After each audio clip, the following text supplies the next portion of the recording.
अध्यात्म विज्ञान कोई धर्म या संप्रदाय नहीं है, ये स्पिरिचुअल साइंस है जो कुदरत के कानून पर आधारित है। ये विज्ञान पूरे ब्रह्मांड के सभी रहस्यों को उजागर करता है और जीवन के सभी पहलुओं को समझने के लिए एक नई दृष्टि देता है। इसी को आर्ट ऑफ विजन कहते हैं, दुनिया को देखने की एक नई दृष्टि, जो अध्यात्म विज्ञानी परम पूज्य स्वामी श्री कमलेशानंद जी के निर्देशन में सनातन सत्य का अनुसंधान कर हमारे जीवन को प्रकाशित करे। जय सच्चिदानंद। આખું આધ્યાત્મ વિજ્ઞાન સિદ્ધાંત ઉપર છે અને અમે આ જગતને ઠોકી ઠોકીને આ જ વાત કહેવા માંગીએ છીએ કે સિદ્ધાંતને સમજો। શેને સમજો? અને સિદ્ધાંત સનાતન છે, કેવા છે? અને એનો મેકર બનાવનારો કોઈ નથી। જો બનાવનારો હોય ને તો સાંપ્રદાયિક થઈ જાય। શું થઈ જાય? કોઈ કે આ રામે બનાયા તો સાંપ્રદાયિક, કૃષ્ણે બનાયા તો સાંપ્રદાયિક, મહાવીરે બનાયા તો સાંપ્રદાયિક। પણ આ તો સનાતન છે। કેવા છે? જે મહાવીર પેલા હતા, ઋષભદેવ પેલા, કૃષ્ણ રામ પેલા હતા અને રહેવાના પાછા, ક્યારેય બદલાય? કુદરતી કાનૂન બદલાય? એ સનાતન સિદ્ધાંતોને આપણે સમજવાના છે। કોઈ સાંપ્રદાયિક કોઈ પુસ્તકના સિદ્ધાંતોને સમજવાના નથી, શાસ્ત્રીય વાતને સમજવાની નથી। સમજાય છે? સિદ્ધાંતની વાતને સમજવાની છે। આ સમજાય તો કામ થઈ ગયું। દુનિયાના તમામ ધર્મો જે છે એનો મર્મ તમને સમજાઈ જાય, તમામ ધર્મોનો। શું કીધું? જો આ વિજ્ઞાન સમજાય તો, કારણ કે બધા મુક્ત પુરુષે વિજ્ઞાન જ સમજેલા અને વિજ્ઞાનનો અનુભવ કર્યો। શું કર્યો? ત્યારે કેવળ દર્શન થયું। કેવળ જ્ઞાન તો આત્મા કેવળ જ્ઞાન સ્વરૂપ છે જ, એને કેવળ જ્ઞાન વાળો બનાવવાનો નથી। આ ભૂલ આપણી કેવળ દર્શનમાં છે। શેમાં છે? આ જગતની જે માયાજાળ છે, માયાજાળમાં ફસાયા છે। એટલે આ બહુ સમજવાની જરૂર છે। આ અત્યાર સુધી આપણે બધા ગૂંચાયા, જે તે ધર્મમાં હતા બધામાં ગૂંચાયા, એનું એક જ કારણ છે, આપણે સાંપ્રદાયિક વાતને સનાતન વાત માની લીધી। શું થયું? મૂળ પુરુષોએ ક્યારેય સાંપ્રદાયિક વાતને સાંપ્રદાયિક રીતે રજૂઆત કરી નથી। એ લોકોએ સનાતન રૂપે જ રજૂઆત કરી હતી, એમની પરંપરામાં સાંપ્રદાયિક થઈ ગઈ અને માટે આ બધા પ્રશ્નો ઊભા થયા। સમજાય છે? માટે આ બધા પ્રશ્નો ઊભા થયા। દરેક વ્યક્તિને ધર્મ કેમ ના સમજાયો? પોતાનો ધર્મ ના કેમ સમજાયો? કારણ કે સાંપ્રદાયિક દ્રષ્ટિથી સમજવા ગયા। શું ગયા?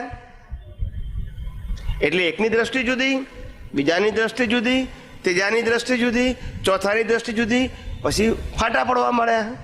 શું પડવા માંડ્યા? પાડવા ના પડ્યા, પડવા જ માંડ્યા ફટાફટ। માટે જ્ઞાની પુરુષે કીધું કે કોઈ પણ સાચી વસ્તુ હોય તો પણ એની પકડ પકડવી નહીં,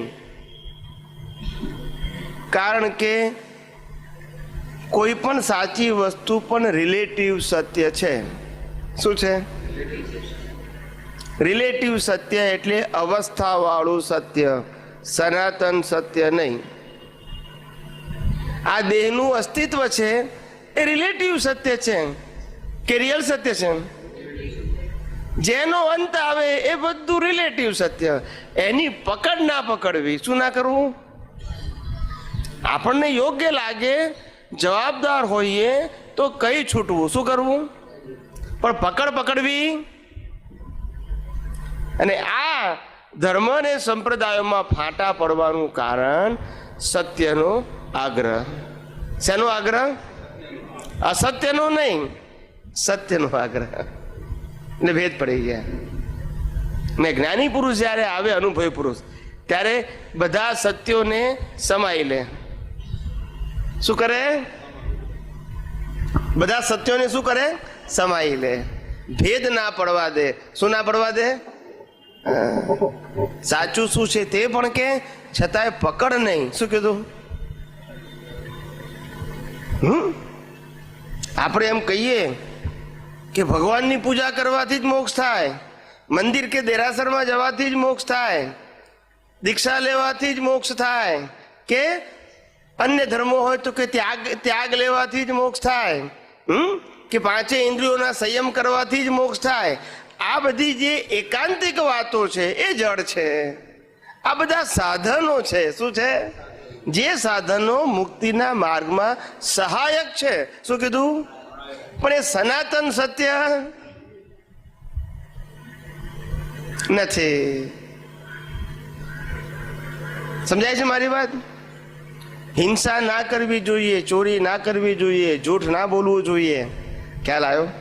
પરિગ્રહ ના રાખવો જોઈએ અથવા પરિગ્રહ ના વધારવો જોઈએ, બ્રહ્મચર્યનું પાલન કરવું જોઈએ, પંચ મહાવ્રત. આ બધી વાતો સાચી છે પણ સનાતન સત્ય નથી. શું નથી?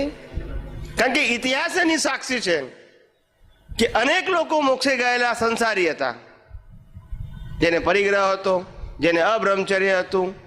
સમજાય છે મારી વાત? સમજાય છે? આ બધું હતું એ લોકોને, પણ શું કરે? કારણ કે એના એ કરતા નતા, માટે મોક્ષે ગયા. નહીં તો ચક્રવર્તીનો મોક્ષ હોય, હજારો રાણીઓ ને 6 ખંડ જીતવાના, વૈભવ,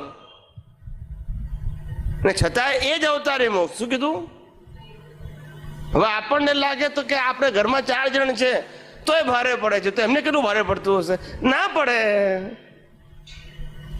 કારણ કે જ્ઞાન દશા પામેલા છે. બધું પરિણામ સ્વરૂપે દેખાય. કેવું દેખાય? અને આપણે પેલી પકડી હોય. શું પકડી હોય?